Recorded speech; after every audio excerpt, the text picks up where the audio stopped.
This is a story that has it all. Police helicopters circling overhead, FBI agents swarming a mansion straight out of a Bond film, and enough digital intrigue to make even the most seasoned cyber sleuths raise an eyebrow. It's the kind of saga that feels too wild to be true, yet every detail is ripped from real headlines. The world watched, transfixed, as the drama unfolded in real time, with every twist and turn broadcast across the internet. In late 2024, after more than a decade spent battling extradition to the United States, Dotcom, the controversial founder of Megaupload, suffered a massive, life-altering stroke. The news sent shockwaves through both the tech world and the global media, as people tried to process what this meant for one of the internet's most polarizing figures. This wasn't just a routine health scare, it was a devastating blow. The stroke left Dotcom struggling to speak, with his memory clouded and his ability to move severely impaired. Everyday tasks became monumental challenges. For a man known for his larger-than-life persona and relentless energy, the sudden vulnerability was jarring. The timing was almost cinematic, just months after New Zealand's highest court approved his surrender to US authorities. It was as if fate itself had intervened at the most dramatic moment possible, adding a new layer of uncertainty to an already unpredictable story. For 12 relentless years, Dotcom had thrown every legal maneuver, every resource, and every ounce of determination into resisting the US Department of Justice. His legal odyssey became legendary, a marathon of appeals, delays, and courtroom drama that captivated observers around the world. Over time, Dotcom became more than just a defendant. He was a symbol. To some, he was a folk hero, standing up to powerful interests and fighting for internet freedom. To others, he was a digital pirate, a lawbreaker who had finally met his match. The world was divided, and the debate raged on. And just as the final act of this epic legal battle was set to begin, Dotcom's own body intervened. The stroke arrived like a thief in the night, changing everything in an instant and throwing the future into chaos. The stroke didn't just attack his body, it struck at the very core of his identity as a fighter. For someone who had always faced his battles head-on, the loss of control was a new and bitter enemy. For his supporters, it was a heartbreaking tragedy, a cruel twist for a man who had already endured so much. For his detractors, it felt like cosmic justice, the universe finally catching up with a notorious rule-breaker. The world watched, divided as ever. But for Dotcom himself, this was just another battlefront. Now, he was fighting for his health as fiercely as he had fought for his freedom. The extradition order still loomed. The charges hadn't disappeared. The stakes had never been higher. The fight was far from over. In fact, it had just become infinitely harder. Every step forward would now require not just legal cunning, but physical and emotional resilience. The legal drama had transformed into something deeper, a story of human resilience, of one man's struggle against overwhelming odds, and of the unpredictable ways fate can rewrite even the most carefully planned battles. Who is Dotcom? A name that echoes through the corridors of internet history, both admired and reviled, depending on who you ask. Before the legal battles and global headlines, he was Kim Schmitz, a brash German hacker and showman, always hungry for attention and notoriety. In the 90s, he claimed to hack into NASA and the Pentagon, spinning his arrests into tales of digital heroism. These exploits made him a legend in underground circles and a target for law enforcement. The media couldn't get enough of his wild stories.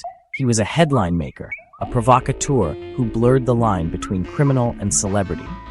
Dotcom's persona was as big as his frame, dressed in all black, surrounded by luxury cars with vanity plates and a lifestyle broadcast online for the world to see. He wanted the world to know he'd beaten the system, flaunting his victories and taunting his critics with every post and public appearance. In the early days of the internet, he was already thinking bigger than most, always searching for the next frontier to conquer. His genius was seeing the internet's potential before most, predicting the need for cloud storage as digital files grew, and understanding how people would want to access their data from anywhere in the world. He envisioned a digital locker for everything, accessible anywhere, a revolutionary idea at the time, and one that would change how we think about information forever. His journey took him from Germany to Hong Kong, then to a sprawling mansion in New Zealand, where he promised to invest millions and build a tech empire that would rival Silicon Valley. But paradise would soon become the stage for his dramatic downfall, a global spectacle that would captivate the world and forever change the story of Dotcom. In 2005, Dotcom launched Megaupload from Hong Kong. The site let anyone upload large files and share them with a simple link, a game changer in the era of slow internet. Free for basic use with paid premium options, Megaupload exploded in popularity. At its peak, it was one of the world's most visited sites, with 150 million users and 50 million daily visitors. It became the internet's digital warehouse, utility, community, and pirates trove in one. Dotcom's team made it user-friendly and incentivized uploads, crowdsourcing a massive library. The more content, the more users, the more money from ads and subscriptions. But most popular files were copyrighted, movies, music, games, shared without paying creators. Authorities argued Megaupload was built to profit from mass copyright infringement. Megaupload wasn't just popular, it was a cash machine.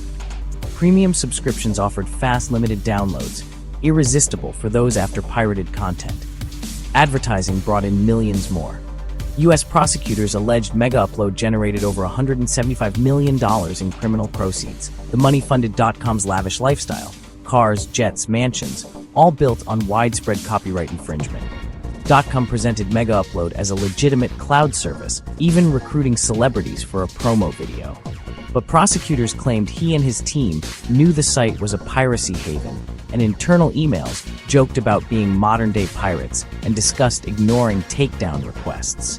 The U.S. government called it a racketeering conspiracy, a criminal operation disguised as tech business. The empire was built on legally shaky ground. The party ended on January 20th, 2012. As Dotcom celebrated his birthday, New Zealand police, at the FBI's request, raided his mansion in a dramatic show of force. Helicopters landed, armed officers stormed in, and Dotcom retreated to a safe room. When found, he was near a firearm, cementing his image as a high-tech fugitive. He and 3 top executives were arrested. Simultaneously, the FBI shut down Megaupload, seizing its servers and domain. Millions of users lost access to their files overnight. The raid was about more than arresting Dotcom. It was a message to digital pirates everywhere. For Dotcom, the era of parties was over. The era of courtrooms had begun. With Dotcom in custody, the U.S. unsealed its indictment. The charges: racketeering, conspiracy, money laundering, wire fraud, crimes usually reserved for organized crime. The U.S. argued Megaupload's business model depended on illegal activity, causing over $500 million in harm. The indictment detailed how the site's rewards encouraged piracy and how Dotcom's team ignored takedown requests. Crucially, the U.S. sought to hold Dotcom responsible for users' actions, challenging safe harbor protections. If convicted, Dotcom faced decades in prison. But first, the U.S. had to extradite him from New Zealand, a process that would drag on for years. The legal battle was just beginning. After his arrest, Dotcom was released on bail and began a marathon extradition fight in New Zealand's courts. His legal team challenged every aspect: the raid, the evidence, the charges. They argued he couldn't be extradited for crimes not recognized in New Zealand. The case wound through every level of the judiciary, with victories and defeats on both sides. In 2021, the Supreme Court ruled he could be extradited on racketeering and money laundering charges. Throughout, Dotcom remained a vocal public figure, launching a political party and a new cloud service, Mega. He framed his struggle as a fight for internet freedom, but the years wore him down. The flamboyant showman was slowly ground down by a relentless legal machine. As the legal endgame neared, Dotcom's battle took a personal turn. In August 2024, New Zealand's Justice Minister approved his extradition. Dotcom vowed to fight, but 3 months later, he suffered a severe stroke. The stroke left him with impaired speech, memory loss, and limited mobility. He shared updates online, showing slow recovery but lasting damage. Despite his fragility, his defiance remained. After surviving a stroke, I can't complain. Now, his lawyers argue not just the legality of extradition, but whether he's fit to face trial at all. The case has become a humanitarian question. Can a seriously ill man be extradited? The answer will be decided in yet another round of court battles. The fight is no longer just legal. It's about health, ethics, and human limits. As Dotcom recovers in a hospital room, the fates of his former partners reveal the saga's deep and lasting human cost. Years of legal battles, uncertainty, and public scrutiny have left scars that go far beyond the courtroom. For Dotcom, every day is a reminder of the price paid for challenging powerful interests. Two of his co-accused, after years of fighting, ultimately struck deals with authorities. They pleaded guilty in New Zealand, accepting responsibility in exchange for avoiding the threat of extradition to the United States, a decision that brought relief, but also a sense of resignation. Another partner, Finn Batato, saw his case dropped after a long ordeal.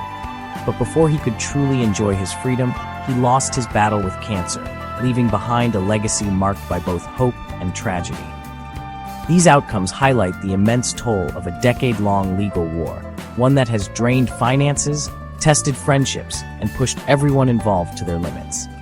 Today, August 21st, 2025, Dotcom's future remains shrouded in uncertainty.